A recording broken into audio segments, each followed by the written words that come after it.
बिस्मिल्लाहिर्रहमानिर्रहीम। मेरा नाम डॉक्टर हिदायत बंगश है और आप मेरा यूट्यूब चैनल देख रहे हैं। अच्छा, आज एक और कंट्री की विज़िट वीज़ा के बारे में बात करते हैं। ये भी शेंजन कंट्री है और शेंजन स्टेट है, तो इसलिए ज़्यादातर जो रूल्स होते हैं यहाँ पे अप्लाई वो शेंजन की ही होते हैं।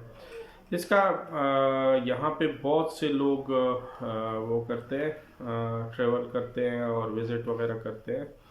ऑलमोस्ट लास्ट ईयर 20 मिलियन लोगों ने यहाँ विज़िट किया। चेक रिपब्लिक की बात मैं कर रहा हूँ, यूरोप में वाक़ है और यूरोपीय यूनियन का मतलब हिस्सा है, तो इसलिए ये शेंजन वीज़ा ही इसके लिए इशू होगा। और इसका कैपिटल जो है वो प्राग है। वो फिफ्थ मोस्ट विजिटेड सिटी है। लंदन, पेरिस, इस्तांबुल और रोम के बाद पांचवी जो सबसे ज़्यादा विज़िट करने वाला शहर है। अच्छा, इसका एक तो ये है कि ब्यूटी के लिहाज से भी बहुत खूबसूरत है, मतलब हर चीज़ यहाँ पे है और यूरोप का है, इतना एक्सपेंसिव भी नहीं है। इसकी जो पर डे की आप अगर वो करें, एक तरह से जो एक्सपेंस होती है वो आप कह सकते हैं, जो प्रूफ ऑफ फंड आपने देना होता है वो 42 यूरो है पर डे के हिसाब से। बहरहाल वो मैं बाद में मेंशन करूँगा।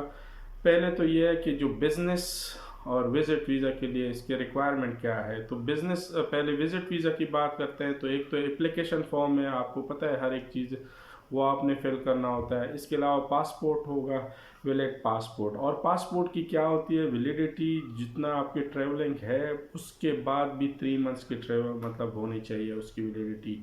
इसके अलावा वीज़ा जो होता है, इसके अलावा जो प्री कॉपी है पासपोर्ट की और इसके वीज़ा की कॉपी है प्रीवियस, वो होनी चाहिए। इसके बाद जो आपकी वाइट बैकग्राउंड के पासपोर्ट साइज पिक्चर होनी चाहिए, वो भी 6 मंथ से ओल्डर ना हो, पुराने पिक्चर नहीं होनी चाहिए। राउंड ट्रिप हो, फ्लाइट इटरनरी आपकी होनी चाहिए, राउंड ट्रिप की टिकट बुकिंग होनी चाहिए। इसके अलावा मेडिकल इंश्योरेंस है, तो ये एक वो है। इसके अलावा प्रूफ ऑफ अकोमोडेशन चाहिए। अकोमोडेशन के प्रूफ में आप होटल बुकिंग शो कर सकते हैं, नहीं अगर कोई आपको इनवाइट कर रहा है तो उस बंदे का इनविटेशन प्लस उसकी अकोमोडेशन की डिटेल आप वो उसमें अटैच कर सकते हैं। जो प्रूफ ऑफ फंड है, प्रूफ ऑफ फंड में यही होगा कि आपका बैंक स्टेटमेंट होगा। अगर आप कुछ काम कर रहे हैं, सेल्फ एम्प्लॉयड है, तो आपके कॉन्ट्रैक्ट कितना है, सैलरी स्लिप हो गए, टैक्स रिटर्न हो गए, उस कंपनी से एनओसी हो गई। और इसके अलावा जो बैंक स्टेटमेंट है ये 6 मंथ की होनी चाहिए। प्रूफ ऑफ फंड में यही है, आपको मतलब जो 42 यूरो पर डे के हिसाब से आपने हिसाब लगाना है। अकोमोडेशन से निकाल के 42 यूरो पर डे के हिसाब से आपके पास फंड कम से कम होनी चाहिए। बहरहाल जितना अच्छा होगा उससे अच्छा है। अगर आप इसके अलावा जो होते हैं FRC है, MRC जो होते हैं बच्चों के बर्थ सर्टिफिकेट वगैरह, अगर प्रॉपर्टी के आपके डॉक्यूमेंट्स है तो वो भी अच्छे हैं, लगा सकते हैं। अगर कोई आपको इनवाइट कर रहा है तो उस बंदे के invitation, mobile number, invitation letter, वहाँ से अकोमोडेशन की और उसकी जो प्रूफ ऑफ फंड है, मतलब वो है जॉब की जो प्रूफ है कि ये वो बंदा क्या करता है। अगर वो आपको स्पॉन्सर कर रहा है तो उसका बैंक स्टेटमेंट भी चाहिए और उसकी सैलरी स्लिप भी चाहिए, या जो बिज़नेस डिटेल है वो भी चाहिए। अगर आप खुद अपने आप को स्पॉन्सर करें तो फिर आपके बिहाफ पे ये डॉक्यूमेंट्स करेंगे। इसके अलावा ये तो विज़िट वीज़ा के लिए है। इसके अलावा अगर बिज़नेस करना है तो इसके लिए भी यही डॉक्यूमेंट्स है, ये तो चाहिए। इसके अलावा आपको अगर आपकी बिज़नेस है तो बिज़नेस लाइसेंस चाहिए। जो इसके अलावा चेंबर ऑफ कॉमर्स का पाकिस्तानियों के लिए वो जो लेटर होता है वो चाहिए। कंपनी का बैंक स्टेटमेंट चाहिए, टैक्स रिटर्न चाहिए, जितने भी टैक्स रिटर्न है वो आपने 2 साल के 3 साल के है वो करना चाहिए। इसके अलावा जो वो होता है बिजनेस, आपको किस बॉडी ने इनवाइट किया तो उस कंपनी के वो चाहिए, उसकी भी वो चाहिए, डिटेल चाहिए। अगर इनविटेशन दी है तो वो इनविटेशन ज़्यादा अच्छी होती है तो उस पर बिज़नेस वीज़ा आसानी से मतलब लग जाता है, तो वो इनविटेशन भी चाहिए। इसके अलावा आप अगर फॉर एग्ज़ाम्पल आप कंपनी की ओनर है तो आप तो वो तो सही है, आपके ये बिज़नेस डॉक्यूमेंट्स होंगे। अगर ओनर नहीं है तो फिर भी आपको कंपनी अगर भेज रही है तो उसके जो जितनी भी डॉक्यूमेंट्स है, इसके अलावा आपको एक सर्टिफिकेट चाहिए कंपनी से कि आपको क्यों भेजा जा रहा है, बिज़नेस ट्रिप के लिए भेजा जा रहा है, आपकी पोजीशन क्या है और क्यों जा रहे हैं।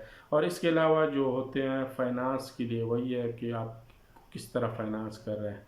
अगर उन्होंने फाइनेंस करना है तो कंपनी के बिजनेस मतलब कंपनी का जो अकाउंट होता है उसके और डिटेल, और इसके अलावा बैंक मेंटेनेंस सर्टिफिकेट, और इसके अलावा एक लेटर चाहिए जिसमें ये लिखा हो कि हम इसकी वो कर रहे हैं, मतलब वो कर रहे हैं, इसकी जो ट्रिप है हम स्पॉन्सर कर रहे हैं। बहरहाल ये चीज़ हो गई। इसके अलावा अपॉइंटमेंट किस तरह ली जाती है? अपॉइंटमेंट के लिए आप यही है कि पाकिस्तान में VFS ग्लोबल है या जेरीज़ है, वहाँ से आपने कॉल करनी है, उनसे अपॉइंटमेंट लेनी है। उनके वेबसाइट पे भी जाके आप अपॉइंटमेंट ले सकते हैं।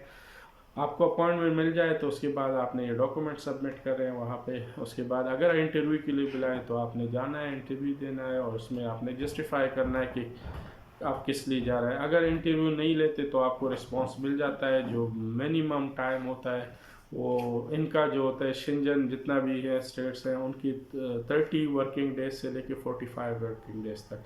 तो आप जो भी ट्रेवल प्लान बनाएं और कवर लेटर्स वो भी साथ में आपने एक अच्छा सा बनाना है। उसमें ये है कि ट्रेवलिंग प्लान वगैरह देना है कि मैं किस लिए जा रहा हूँ, मेरी क्या मीटिंग है। और एक बात याद रखें, जब भी आप यूरोपियन कंट्रीज़ या जिस कंट्री में भी करें तो कोशिश करें कि ट्रेवल प्लान और वीज़ा जो अप्लाई है उसके लिए कम से कम कर दें। जितना कम करेंगे उसके हिसाब से आपका बैंक स्टेटमेंट अगर कम हो तो भी वो आपको एक्सेप्ट करेंगे, लेकिन अगर ट्रेवल प्लान आपका ज़्यादा हो तो उस हिसाब से आपकी बैंक स्टेटमेंट भी ज़्यादा होनी चाहिए। लेकिन मैं यही सजेस्ट करूंगा कि अगर कोई बंदा यूरोप के लिए जा रहा है तो उसमें कम से कम 15 लाख से 20 लाख तक उसकी बैंक स्टेटमेंट होनी चाहिए, क्लोजिंग बैलेंस, और 6 मंथ तक उसमें ट्रांजैक्शन होनी चाहिए। और अगर कंपनी के हिसाब से है या आप सेल्फ एम्प्लॉयड है तो आपकी सारी डिटेल, सैलरी स्लिप वगैरह ये भी साथ में वो कर दें। तो ये सारे डिटेल थे। इसके अलावा अगर आपको कोई इन्फॉर्मेशन चाहिए तो आप मुझसे व्हाट्सएप पे रब्ता कर सकते हैं। इंशाल्लाह मैं कोशिश करूँगा जितनी इन्फॉर्मेशन है वो आपके साथ शेयर करता जाऊँगा। Thank you. अल्लाह हाफिज़।